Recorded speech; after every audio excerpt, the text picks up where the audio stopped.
As Nigeria approaches the 2023 presidential election and the mouth-watering prospect of positive change, many are desperate to find a better life than the one they've been given so far by their political leaders. That is what is driving people in this election, to find a leader who can create a measurably better world for them, so that good governance will no longer be so elusive and the world so eerily dark and empty, the corridors of power rattling in the gloom of the old ways. So, if you want to be given the opportunity to ascend that ultimate plinth as President of Nigeria, then conform to the demands of the people. Open yourself to one-on-one media scrutiny and let the people see you sprinkle the seedlings of your potential greatness as a leader. That is what will give them hope that you could be that magnificent president, one who will build this nation's pillars deep, lift them to the sky, and etch your name in the hearts of the people forever. Anything else looks like self-doubt, and that, alas, is not a plus for a politician. Now to the rest of the program, and we begin with the civil war inside the main opposition People's Democratic Party, or PDP. Success often breeds success, they say, and failure often leads to meltdown. Since the PDP lost 2 presidential elections in succession, all hell appears to have broken loose. Beyond the recriminations, there have been accusations flying on all sides of smears and unofficial votes of no confidence in the party chairman, Iyochie Ayu, and the presidential candidate, Atiku Abubakar.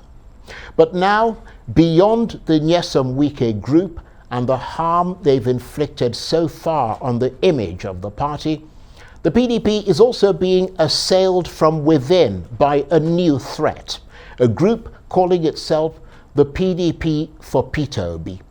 They've launched a cutting attack on Atiku Abubakar's record, claiming that Peter Obi would make a better president for Nigeria and pledging their support to him. It's a move that's equivalent to lobbing a grenade into the PDP, pushing more divisions into the open and exposing splits across the ranks of the party. So how deeply has this knife plunged into the heart of the PDP? And can the party go on to thrive in the 2023 ballot despite this latest assault from within? Well, for more on this, I'm joined now in the studio by the coordinator of the PDP for Peter Obi group, Ogbeide Ifaluyi-Isibor. Thank you very much indeed for coming in. Thanks for having me again, Charles. I appreciate it. The last time we spoke, you said you couldn't get yourself to vote for Atiku Abubakar, who is the presidential candidate of your party, the PDP. Just briefly remind us why. Well, like I said the last time I came, and I appreciate the audience that was given to me to express my views as a member of the PDP and to give reasons why I think that though we hold the view that Alhaji Atiku Abubakar is a decent politician, one who has risen to the post of vice president in the nation and who a lot of people love. And we went all out for him in 2019, campaigned for him, putting our resources and our time for him, because we felt that at the time we needed a good general to lead the army of the Nigerian people to deliver a more decent future for themselves. Unfortunately, he lost the election. At the time, we had a severe glitch in our economy. But in 2023, just now, what we have is a catastrophe. What we have is a disaster. Nigerians are frustrated. The nation is in despair. What we need now is the best general who can lead the army of the Nigerian people to a semblance of progress. And Atiku is not that general in your assessment. Atiku is not that general just now. Well, let me be clear that essentially you are aiming to contribute to the loss of the presidency in 2023 by the party that you belong to, the PDP? And, No. and you say you have considerable support within the PDP, this movement that you've started, the PDP for Peter Obi Support Group. Okay, this is it. I'm not contributing to the loss of the PDP, even as a member of the PDP. Well, obviously I'm you are. contributing to the progress of Nigeria. And that is why we are focusing. Yeah, but that you may interpret it as progress, Yes. but it is contributing to the loss in 2023. No, if someone else interprets it as a loss, that is his own interpretation. I don't see it as a loss. Yeah, but that's what it is. My Right. focus has ascended beyond partisanship. It has ascended beyond the nomenclature of a political party. It's bigger than this. The catastrophe we've found ourselves now transcends beyond politics. It's not about politics. If it was, I would easily align with the party's candidate, but it is beyond that. Like I said, we are merely trying to save our lives. We're trying to save our future. Okay, help us assess the strength of this group that you coordinate. It's called the PDP for Peter Obi Support Group. When I left the show that day, the first time I came, I had a lot of friends in the PDP reach out to me and say, well, you were bold enough to express our collective views on TV, and we appreciate that. And there are a lot of us in several units and several wards across the country. Let us come together under an umbrella and form like a microstructure for our preferred our preferred candidates. Now we have played major roles in the PDP at several elections. We understand the dynamics of the elections on election day. We understand how the game is played. Now let us align forces together. Let us pull in one direction for the sake of Peter Obi. So what we're going to be doing, we're going to be monitoring on behalf of the Labour Party the elections on that day at our various polling units. We're going to be contributing to logistics for the Labour Party on the election day on behalf of Peter Obi. And like I said, we generally have no issues with Alhaji Atiku Abubakar. I think he's a decent gentleman. But at the level we are right now, it requires more than a gentleman to save our lives. So how's it going to work then? I mean, you're going to be, because I seem to remember you saying that you've got other candidates lower down the structure, the sort of the strata that you support who are PDP candidates. So maybe you've got a flag on one hand that says, I support the governor of, the PDP governorship candidate or whatever, and then another flag saying, I support Peter Obi for president. Well, we're not we're going to be holding flags. Right. What we're saying, we're speaking to the conscience of the people. We're telling them that, who do you have confidence in to save our country? Now, it is not voting a Labour Party from top to bottom, or PDP from top to bottom.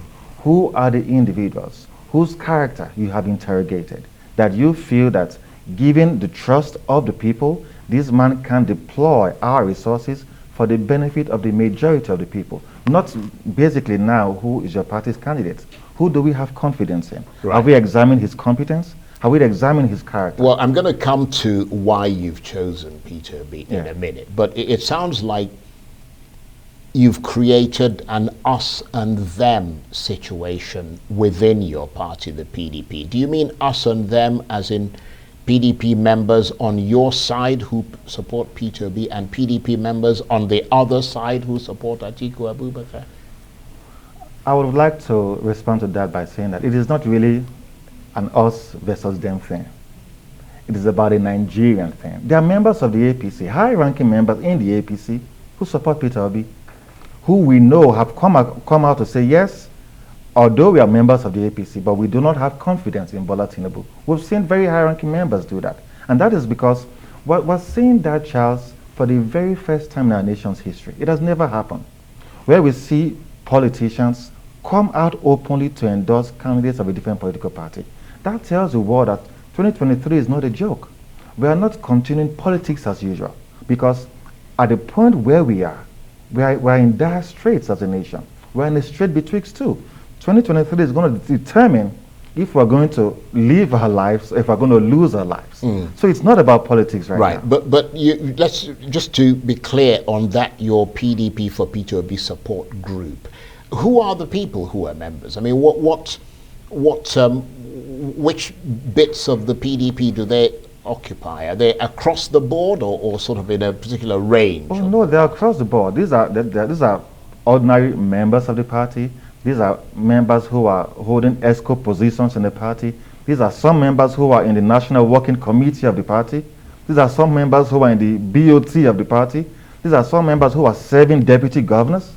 So this cuts across the entire structure of the party across the nation. Yeah, but is there a regional slant to that? Or Regional? is there an ethnic slant? Not at all. It cuts across the entire nation. We have friends in the north, we have friends in the south, friends in this case, members of the PDP who are in support of Peter Obi. And I can tell you, majority of us on social media who campaigned heavily for PDP in 2019 are obedient today. Not because we hate Atiku. We went all out for him before. But we're seeing it now that we never expected that we're going to be thrown into the ditch we're in right now by the APC government. I mean, they've been a catastrophic failure. Everybody knows that. So what we're saying now is that how can we save our lives from this mess we're in? Putting aside, throwing away the foolishness of political loyalty, because that's what I call it, foolishness. Because when it comes to partisanship, those at the top do not care about loyalty, but they make those at the bottom of the poll care about loyalty. We see them swing from place to place as they wish, and they don't talk about loyalty. So now we are loyal to our conscience, we are loyal to ourselves, we are loyal to our country, we are loyal to our children. So remind us why you've chosen Peter Obi in preference to the flag bearer of your party, the PDP. Well, thank you for that question, Charles, and it's a brilliant one. I hope I'll have some time to explain. Sure. The quality of our lives as a people depends on the quality of the society where we live in. And the quality of the society we live in depends on the quality of leaders that we have. A nation cannot progress beyond the capacity of our leaders. And the people cannot progress beyond the opportunities available in that society. And that is why Nigeria has remained at the bottom of the totem pole. We have continuously bit below our political weight, bit below our social weight, bit below our economic weight, bit below our cultural weight, bit below our moral weight. The world is laughing at us today. Everybody's making mockery of us because we have made merchandise of ourselves. We have been unable to select from amongst ourselves leaders who have the vision, the goal, and the plan for the people. And that is why we have gotten to a point now where we're saying it's a do or die for us now. We either get a leader who understands and demonstrates that leader is a privilege and it is given in trust by the people, that you may deploy their resources to their benefits. It is not, something you snatch or you grab. Power belongs to the people.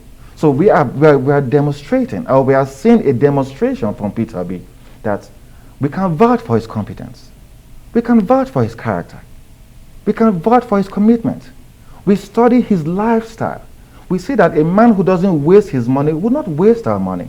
We've seen how he governed in Anambra State. We see how he was focused on the lives of the people. We saw an increase in the gross happiness index of the Anambra people. And we're saying, come on, what do we really want for ourselves? What do we want for our children? Do we want a Nigeria we can be proud of, where the world is not going to laugh at us everywhere we go to? And we saw a man who, has been in government. He has excelled in government. He has excelled in his private life as a businessman. And this is a man who is telling us that, listen, do not vote for me because of where I'm from. Do not vote for me because of the faith I profess. Vote for me because you trust me. Charles, we have never had such a leader vie for office in Nigeria before. And that is why you can see Nigerians generally were pulling in one direction. There is a unanimity of purpose across the nation for Peter Obi. And I would like Nigerians to understand that 2023 is not a joke. It is not going to be business as usual. We are fighting for the survival of our lives. We're not going to elect leaders that the world will laugh at when they appear at the United Nations General Assembly. We're not going to elect leaders that will laugh at, when they appear at the AU Summit. We're looking for leaders who are going to be stakeholders in our future. And to be honest with you, I cannot for the life of me tell any reasonable adult that Bola Ahmed Tinubu is one of such leaders, or that Atiku Abubakar just now is one of such leaders. Are we going to talk about a man who people allege to have sustained the pilfering and pillage of state resources in Lagos State? Are we going to talk about a man who feels that he's too big to talk to the Nigerian people? Are we going to elect a man who has continuously bastardized democracy in Lagos State, whose only claim to fame is greed? Are we going to elect a man who many of us see as an Olympic presidential candidate, who shows up every 4 years from Dubai and he wants to lead? It's okay to want to lead, but for what purpose? Right. Okay, but let me ask you this. I mean, in spite of what you said, and I have to say that your comments were very inspiring, certainly. But the PDP is, of course, fielding Atiku Abubakar as its candidate in 2023. No doubt about that, with or without you. And you are, as you have professed, supporting Peter Obi of the Labour Party.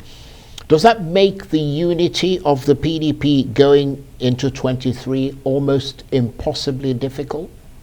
Well, as much as I love the PDP, I'm hoping that going into 2023 becomes even more difficult, because I intend to have a Peter Obi as president. So to be honest with you, I do not even care about what happens in the PDP or what happens in the APC, even as I remain a member. Maybe post 2023, maybe we will come again, you know, and because now we're electing sound minds into the Senate, into the House of Reps. And I tell you a shocker. In Edo State, for example, where I come from, candidates of the APC or the PDP, they do not have the boldness to campaign for Bola Tinubu or Atiku in Edo State, because the people are obedient. So we tell them that, listen, when you go on the podium, preach your own political pronunciamentos. Tell us what you intend to do.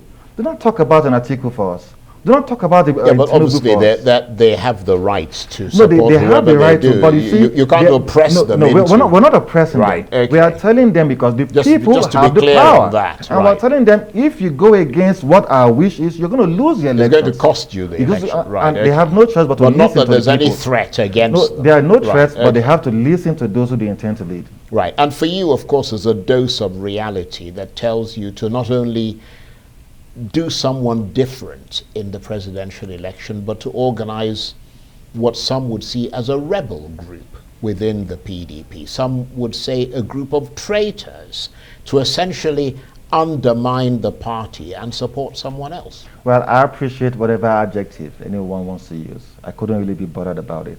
I'm considered about the progress of Nigeria. I'm considered about the people in my generation. Charles, I studied production engineering.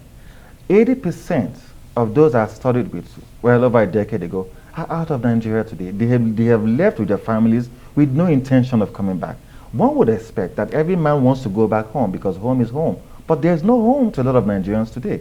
So I couldn't be bothered about what anybody thinks about it. I'm fighting for myself, fighting for my future, fighting for my children, and fighting for that future. So if anyone thinks I'm a traitor, that's your business. But to be entirely fair, yes. I mean, if I was a member of the PDP, and I'm not a member of any party, but if I was a member of the PDP, I would see you right now as toxic for the party. Do you think that by now they've digested what is happening and your days as a member of the PDP are numbered? Well, Charles, I intend to increase my toxicity as long as it is for the overall good of the Nigerian people. That is what it is. And to be very fair, I think I'm an asset to the PDP. They love me and they understand me. And I can tell you for a fact, a lot of the leaders of the PDP share my views too. So when you talk about would they see you as traitors, they see me as somebody who's speaking their voice, even in the APC. They see me as somebody who he's saying what we cannot say because we benefit from the political structure. He doesn't, so he has the boldness to express those views, and we are in line with those views he's expressing. And they're happy for you to convince them and to convince other Nigerians that they should support someone else but remain members of the PDP. Well, some of my friends have left the PDP to join the Labour Party, and that's exclusively their own preserve.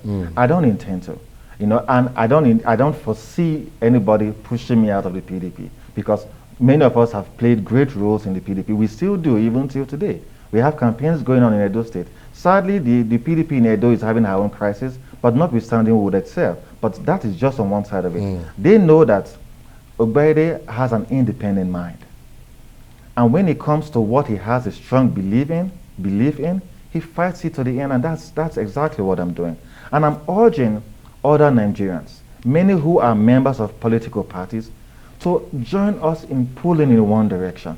For the first time, young Nigerians are waking up.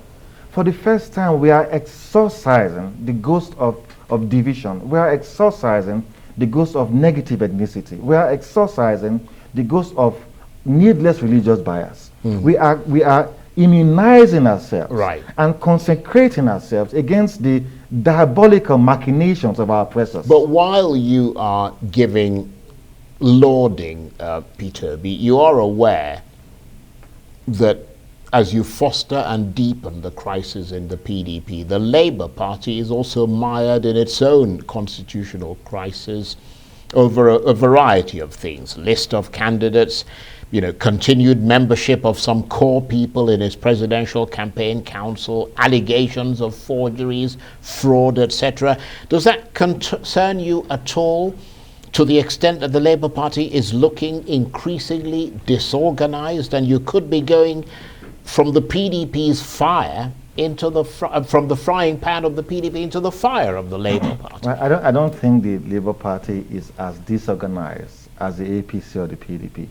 I think they're having their own fair share of internal glitch, being not really a new party, but a new party rising to the position they are rising to. So it is allowed for them to have little issues here and there. But you see, the difference is this. The Labour Party is not a congregation of politicians, as are today. It's an assemblage of Nigerians who are tired of the status quo.